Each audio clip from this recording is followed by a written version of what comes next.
እንደው በደንብ አርጋችሁ ስሙኝ በመድኃኒዓለም እግዚአብሔር የሰራውን ነገር። ሴትዮዋ አዲስ አበባ ነው የምትኖረው። 3 ልጆች አሏት። በጣም መልካም ናት። ደግሞ ታዋቂ ሰው ናት። ድንገት ህመም መታመም ጀመረች። የሰማችሁኝ አይደል? ድንገት ህመም መታመም ጀመረች። ሕክምና ትከታተላለች። በሽታው አልተገኘም። ከሆነ ሰዓት በኋላ ሰውነቷ እየቀነሰ እየተመናመነ ሲመጣ ድጋሚ ሌላ ሕክምና ስታደርግ በደምሽ ውስጥ ካንሰር የሚባል ነገር አለ ተባለች። የምን ካንሰር? የደም ካንሰር። የምትችለውን ሕክምና ሁሉ አደረገች። ወደ ውጭ ሀገር ሄዳ ታከመች። ሀብት አለ፣ ንብረት አለ። ባሏም ጥሩ ስራ አለው፣ ጥሩ ንግድ አለው። ልጆቿም ጥሩ ደረጃ ላይ ነው ያሉት። ብዙ ቦታ ድናለው ገንዘቤ ካዳነኝ ብላ ሮጠች። እየባሰ መጣ። ኬሞቴራፒ የሚባል ሕክምና አለ ታውቃላችሁ እናንተ ከኔ በተሻለ። ያንን እያደረገች ስንተኛ ዙር እንዳደረገች አላውቅም። ጸጉሯ ከራሷ ላይ ተነቃቅሎ ጠፋና ሌላ አካልን የሚያስፈራ ገጽታ፣ ያን የመሰለ መልክ ረገፈ። ያን የመሰለ ውበት አጠፋ። አዘነች። የሚያውቋት ሁሉ አለቀሱላት። የሚያውቋት ሁሉ አዘኑላት። ከሰው ላለመገናኘት ሰው እሷን እያየ ሲያለቅስ የትላንት ቁንጅናዋን ከዛሬ ማንነቷ ጋር እያመሳከረ ሰዎች በምላሳቸው የሚናገሩት ሰዎች ንግግር ሲያሳቅቃት ከሰው ተለይታ አድራሻዋን አጠፋችና ቤቷ ተደበቀች። ሰው ሲመጣም እንኳን የለችም ታስብላለች። የገዛ ቤተሰቦቿም ሲመጡ የሰው ምላስ አጥንት የለውም ግን አጥንት ይሰብራል። እና ቤቷ ገባች። አንድ ቀን አቡነ ተክለ ሃይማኖትን ትወዳለች እና አቡነ ተክለ ሃይማኖት ደጅ ሊሂድ ብላ ባሏን አማከረችው። እዛ ደግሞ ሰው ያስፈልግሻል። አልፈልግም ሰው አለች። በቃ ተክልዬ ሰው አልፈልግም፣ አንተ አድርሰኝ ተመለስ አለችው። ከዛ ቤት ልከራይልሽ አላት። እየሰማችኝ ነው? እኔማ ከሞቀው ቤት ወጥቼ ቤት ተከራይቼ ጻድቁን አልለምናቸውም። ማንኛውም ጸበልተኛ እንደሚለምናቸው መጠለያ ላይ ውሰድና ጣለኝ አለችው። መጠለያ ላይ ወደቀች። ህመሟ እየባሰ መጣ። አንድ ቀን ጸበል ከተጠመቀች ሁለተኛው ቀን ላይ እንደምንም ጸበል መጠመቅ አልቻለችም እና ባካችሁ ብላ ለነፍሳቸው ያደሩ ሰዎች በጀሪካን ያመጡላታል። ከዛ ደግሞ አሁንም አንዳንድ አባቶችን እያስቸገረች አጥምቁኝ ትላለች። በተኛችበት እዛው ያጠምቋታል፣ ጸበል ያጠጧታል። አንዳንድ ደግሞ ደጋግ ክርስቲያኖች አይጠፉም፣ በየጸበሉ እምነት ይቀቧታል። የተክልዬን አንድ ቀን እንዲህ አለች። ተክልዬ እርሶ ደጅ እኮ የተቀበረ ቃል ኪዳን አለው የማልምረውም ከደጅ አላስቀብረውም ብለዋልና እዚሁ ሞቼ እዚህ እንድቀበር ባኮትን የእርሶ ጸሎት ይርዳኝ ብላ ለመነች። ማንን? ተክልዬን። ሌሊቱን ብርሃነ ዓለም ብፁዕ ወቅዱስ አቡነ ተክለ ሃይማኖት ጻድቁ በራእይ የተገለጡላት ተክልዬ መጡና ልጄ አሏት። ልጄ ይበለን። ልጄ አሏት። ያንቺ ጉዳይ የተያዘው አሏት መድኃኔ ዓለም ያንቺን ነገር ለቅዱስ ገብርኤል ሰጥቶታል አላት። ለማን? ከዛ በኋላ ይሄንን ብሎ ተሰወረኝ ብላ ለአባቶች ትናገራለች። በይ በርቺ፣ ዝም ብለሽ ጸልይ፣ እዚሁ ጽኝና ጠብቂው አሏት። በሌላ ጊዜ አሁንም አቡነ ተክለ ሃይማኖት በሕፃን ልጅ ተመስለው መጥተው ያንቺ ጉዳይ ያለው ቅዱስ ገብርኤል ጋር ነው አሏት። ይሄ ነገር እኮ አሁንም ተደገመ አሏት። ነገር በስንት ይጸና? 3ኛ ከተመለከትሽ ጸሎት አድርገን እንጠቁምሻለን እንመራሻለን አሏት። ይሄ ነገር አሁንም በዛው ሳምንት ሲደገም መታላ አባቶች ስትናገር ከደብረ ሊባኖስ ትንሽ ኪሎ ሜትር ላይ ፍቼ የሚባል ከተማ አለ። እዛ ከተማ ደግሞ ቅዱስ ገብርኤል አለ። እየሰማችሁ ነው? በአቅራቢያ ያለ ቤተ ክርስቲያን ቅዱስ ገብርኤል እዛ ነው። ወደዛ እንላክሽ ሂጂና ለምኙ ቅዱስ ገብርኤልን አሏት።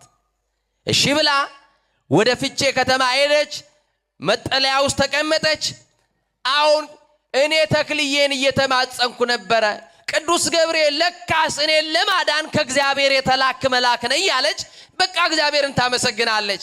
እና ለካ ቅዱስ ገብርኤል ከእግዚአብሔር የተላክልኝ ሐኪሜ አንተ ነህ እያለች ስታመሰግነው ምን እንዳለች ታውቂያላችሁ? ህመሙ እየበረታ ነው አይደል? እየሰማችሁ ነው?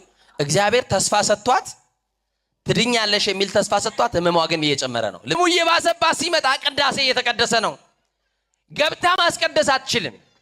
መጠለያዋ ላይ ቆማለች። ካህኑ ቅዳሴውን ጨርሶ እያሳለመ እያለ እሷም እንደምንም ተነሳች ከተኛችበት መጠለያ የካህኑን በረከት ልትቀበል ልትሳለም ጠጋለችና ካህኑን አንድ ነገር አለችው። ወደ ካህኑ ጠጋለችና አባቴ ሁሉንም ባርከው አሳልመው ሲጨርሱ ወደ ውስጥ እንዳይገቡ እባክዎትን በሚያገለግሉት እግዚአብሔር በታማኙ መልአክ በቅዱስ ገብርኤል ለለመኖት አለቻቸው። ካህኑ ደነገጡ እንዲህ ሲሉ ባሉ እሺ እኔ ልጅ ጠብቅሻለሁ አሏትና ህዝቡን ሁሉ አሳልመው ህዝቡ ወደ ቤት ሲሄድ እሷ ብቻና ካህኑ ቀሩ። ማንና ማን? እሷና ማቀሩ ካህኑ ቀሩ። ካህኑ ጋር አጠገብ ቀረበችና እኔ ካንሰር የሚባል በሽታ አለብኝ፣ ተክልዬ ነበር የወደኩት፣ ጻድቁ ያንቺን ነገር የያዘው ማን ነው ብሎ ነግሮኛል አለች። ቅዱስ ገብርኤል ብሎኛል። ዛሬ ሌሊቷን ቁጭ ብዬ ነው ያደርኩት በመከራ ሰልችቶኛል። ቅዱስ ገብርኤል ግን ዛሬ የሚገላግለኝ ይመስለኛል። እባክዎትን የኢየሱስ ክርስቶስ ሥጋና ደም በፈተቱበት እጆት የሰማችሁኝ ነው። ታቦቱን በዳሰሱበት እጆት እስቲ ግንባሬን ዳሱልኝና እፍ በሉብኝ አለቻቸው። ማን ይሆን ያመለከታት? ማን ይሆን የጠቆማት? አያችሁ? ካህኑ እንደ እምነትሽ ይሁንልሽ፣ እንደ እምነትሽ ይደረግልሽ ብለው በእጆቻቸው ፊቷን ዳሰሱና ሆዷንም ጀርባዋንም መታ አደረጉና ግንባሯ ላይ እፍ አሉባት። ቅዱስ ሚካኤል ባህራን የተሸከመውን የሞት ደብዳቤ እፍ ቢልበት ወደ ሕይወት ወደ ሹመት እንደቀየረው የሷንም ነገር ለካ በካህኑ ሞቷን ወደ ሕይወት ቀይሮላት ኖሯል በዛ ቅጽበት። ከዛ ይህንን እፍ አሉ። እሷ ተመልሳ ወደ መጣለያዋ መጣች። የማታውቀው ሰላም የማታውቀው ደስታ ከበባት። ሲብረከረኩ የነበሩ እግሮቿ ጸኑላት። ምንድነው ያገኘኝ በዚህ ቅጽበት? ምንድነው ማላውቀው ሰላም የከበበኝ ትላለች። ያ ሰላም የመድኃኔ ዓለም ሰላም ነው። ያ ያቆማት ስም ኢየሱስ የሚለው ስም ነው። ማን የሚለው ስም? ከዛ መጣለያዋ ላይ እንደተኛች አቡነ ተክለ ሃይማኖት አልነበሩ ሲገለጡ የነበሩት? አረ በስማ ብርሃናዊው መልአክ ቅዱስ ገብርኤል መጣና ቅዱስ ገብርኤል እንዲህ አላት። የሰማችሁ ነው? ልጄ ዛሬ መጥቻለሁ፣ የመጨረሻሽ ቀን ነው አለዋት። ካህኑ ግንባሬን እንደዳሰሰኝ አለች። የሰማችሁ ነው? ሆዴንም ጀርባዬንም እንደመታው ቅዱስ ገብርኤል እንደዛ አደረገና ግንባሬ ላይ ልክ እንደ ቄሱ እፍ አለብኝ አለች። ምን አለብኝ? ከዛ በኋላ እንዲህ አላት፣ ዝም ብለሽ በርቺና እዚሁ ቆይ፣ አካላዊ የሆነ ለውጥ ከሆነ ጊዜ በኋላ ታያለሽ። የደረቀና የጠወለገው መልክሽ ይመለሳል፣ የደረቀው ጸጉርሽ ማብቀል ይጀምራል አላት።